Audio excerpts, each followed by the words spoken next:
been a while, so I thought I'd better do a catch up. I've been having a lot of thoughts, so this might be a bit of verbal vomit. I'll try not to go on too much. But it's really a bit of a catch up from my last video, which was a month ago, about my kind of evolving sexuality. Thank you so much to everyone that left comments. Actually, it's really, really helped. I love vlogging and sharing like this because all the shares back really help me to make sense of what's going on. You know, everyone's thoughts and what have you, it just sparks off a new way of thinking in me, and I'm really, really grateful for that. And I was also really pleased that people didn't take it the wrong way, because I was really worried that it would come across as kind of very homophobic, and I'm not homophobic at all. You know, I was quite happy, well, I wasn't happy as a lesbian, but when I was identifying as a lesbian, although it didn't quite fit, I was proud. You know, I'm a proud trans man. You know, it's not anything I'm ashamed of to. It's not that. It's just that I'm not gay. That's exactly why I'm having an issue with being seen as gay, is because I'm not gay. It sounds like I'm in denial, doesn't it? I have a boyfriend, but I'm not gay. My issue with it is, I mean, me and Drew are doing okay at the moment. You know, it's difficult. Of course it is. There's a lot of adjusting to go on, but at the moment, because he's not on hormones, I can't really guess how I'm going to feel when that happens. There's two processes going on at the moment. There's this, the kind of conceptual, I've got a boyfriend, my boyfriend's now he and Drew, opposed to what it was before. And then the second thing will be the actual physical changes, you know. So conceptually, at the moment, I'm kind of starting to feel okay calling him him, and that's all fine. It's just other people seeing me now as gay. Oh, you've got a boyfriend, you're gay. I'm not gay, but I'm also not homophobic. It's just because, and I've kind of worked this out really, it's because I've spent so long being told I was female, and then when I did come out of male, you know, nobody would see it until the hormones kicked in and then they could see I was male. So having fought so long to be seen as the person I truly am, I think that I'm now being seen as gay when that's not who I am is something that I find deeply upsetting, because, you know, I fought hard for this identity, not a straight identity but a male identity. It's my identity, and now I'm having an identity forced upon me again, and I don't want an identity forced upon me. It's not one I've chosen, and it doesn't describe me. Gay does not describe me. That's what I've got an issue with. It's not being gay in itself, it's having an identity forced upon me that doesn't explain me. I do 100% see Drew as a bloke, absolutely. You know, it's not that I don't see him as male. It's a bit like when when I first came out and he didn't want to be called straight. He identified as a lesbian, and people got upset because he was calling himself a lesbian. It sounds weird saying he now, but I get it now. I get where he was coming from. It's that identity being forced on you. I have never really identified as straight anyway, but at the same time, not gay. And that was okay because people never questioned my sexual identity because it was invisible. When I was with a woman, my sexual identity was invisible. Now I'm with a man, my sexual identity is visible, and people, because most people don't think outside the box, they just see man, must be gay.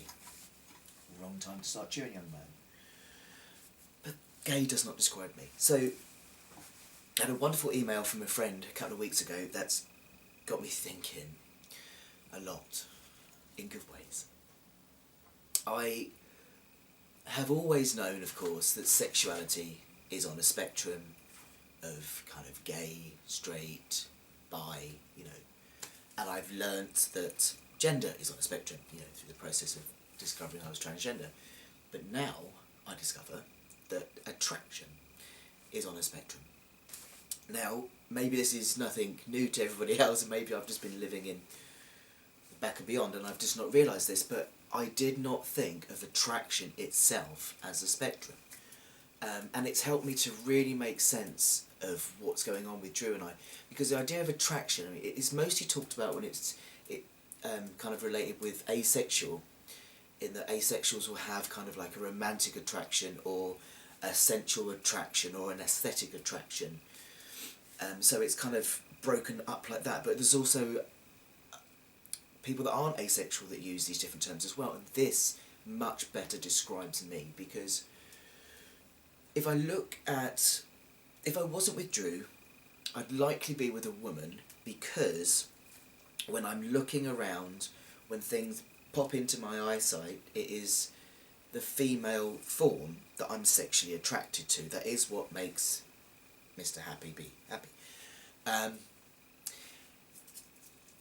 But that, if I actually look at my history and everything in general, actual sexual attraction is just a very small part of what makes me tick. Yes, I've got more sexual since testosterone, but my actual attraction is more based around a very romantic attraction, an emotional attraction.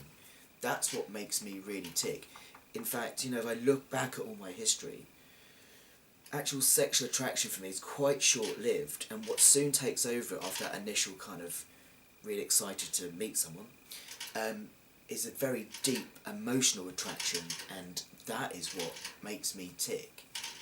I think it's a bit like I said in my last video about love superseding attraction, because, you know, when you're attracted to someone, that in itself, even if it isn't based on sexual attraction, can make you want to be intimate. Does that make sense? I mean, if I look at my past relationships, I tried going out with men. I was definitely attracted to men, and I've tried to make sense of this as time's gone on, and I kind of deduced that probably it was that I was kind of recognising myself in them. So that's what the attraction was. It was a false attraction. But actually, in light of my new understandings, I'm not sure it was a false attraction. I'm thinking that maybe it was. I was romantically and emotionally attracted to men. I loved that connection. You know, it was great. It was just that when it came to the bedroom, it all fell apart. Not literally, of course, but yeah. So maybe that attraction wasn't false, it was just a different type of attraction. I wasn't sexually attracted to men, but I was emotionally and romantically attracted to men. So, I mean, it's all a bit complicated because I've talked about this in other videos, I've got sexual issues, of course I have. You know, it's all been messed up in the past, and with my gender issues and sexuality issues, it's all got a bit complicated. Drew and I are still working through it together. And so, you know, it is all very complex to work out. But I think, on the whole, if I look at probably how I identify, it's probably heterosexual, because that is the initial thing.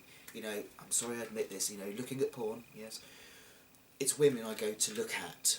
But actually, if I look at the type of women I look at, it wouldn't be the type of women I'm actually attracted to. I've always been attracted to very masculine, boyish women. So I'm obviously attracted to... Isn't this complicated? I'm obviously attracted to masculinity, but not necessarily men. So I'm attracted sexually to the female shape, which might... But then it soon turns into an attraction to a sexual... a gender expression.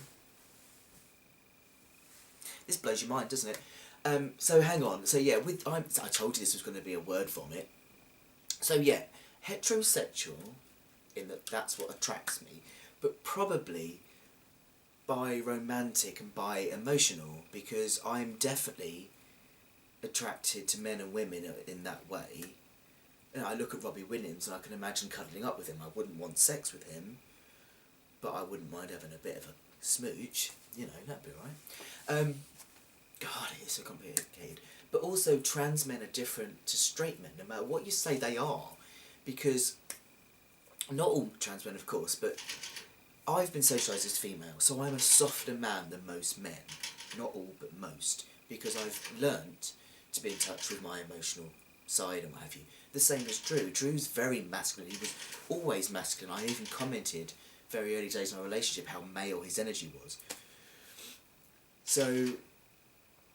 I've lost my thread because it's got so confusing. So,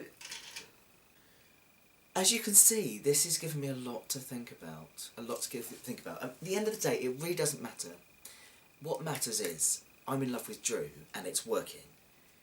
And I don't know what's going to happen when he goes on hormones. We'll work that out then. If it doesn't work, it doesn't work. You know, as much as I talk about I'm trying, and people have been very kind and said, look, you know, I need to tell you gently that you shouldn't be doing something if it's not right for you. We're not doing this. That's not what me and Drew are doing. I love him and want to be with him. But both of us have said, the minute this is causing either of us too much unhappiness, we walk away with love. We don't just sacrifice our own happiness to be with each other. That would just be ridiculous. But I do love him. So I think for me it just means I'm a thinker. He is so much different to me, and he can just kind of bumble through life and doesn't really do this ruminating thing that I do. I like to make sense of stuff, and I think it is to do with the fact of my identity and having it shoved on me again. I don't want my identity shoved on me. I make my identity. So, okay, I can't go round to everybody going, hello, I'm not gay, I'm heterosexual, bi-romantic and pan-emotional attract. I can't do that. But if I understand it, then it makes it easier, if that makes sense. Because then if people do want to ask me, I can talk a little bit about this when it eventually makes sense. So, yeah, that's my thoughts. I just wanted to share that how exciting that is. This is the joy of sharing on YouTube, because people get in touch and tell you stuff that, you know, I wouldn't have known otherwise. I probably would have found it out at some point, but, you know, having this pointed out to me has really, really helped. Not just with me and Drew, but in kind of making sense of my past as well, my relationships with men and where they sit on the whole thing. So, yeah, I might leave it there, because I've probably just waffled. I'm not quite sure how long I've spoken for. I do try and keep these short, but it never works. But anyway, I'm going to try and write something on this as well. I'm writing more and more on my blog at the moment, so I might try and put it all together in a way that makes sense. So, yeah. So if you want to chat, please do drop me a message. You know, it's great to hear from anybody, and help me to make sense of this. So I'll put a link here to my Facebook blog or on my Tumblr blog. Yeah, help me be less word vomited.